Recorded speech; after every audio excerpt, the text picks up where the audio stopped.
మరొక ప్రాజెక్టు బొగ్గు గనులకు అత్యంత దూరంగా నిర్మాణంలో ఉన్న 4000 మెగావాట్ల యాదాద్రి థర్మల్ పవర్ ప్రాజెక్టు. ఈ ప్రాజెక్టు వ్యయంలో కేవలం బొగ్గు సరఫరా అదనపు వ్యయమే సంవత్సరానికి 800 కోట్లు అధ్యక్ష. ప్రాజెక్టు జీవితకాలం 30 ఏళ్ళు అనుకుంటే ఈ వ్యయం మరింత భారీగా ఉండబోతా ఉంది అధ్యక్ష.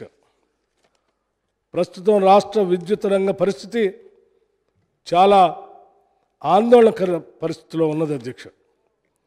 డిస్కమ్లు ఇప్పటిదాకా మూటగట్టుకున్న నష్టాల మొత్తం విలువ 62,461 కోట్లు అధ్యక్ష.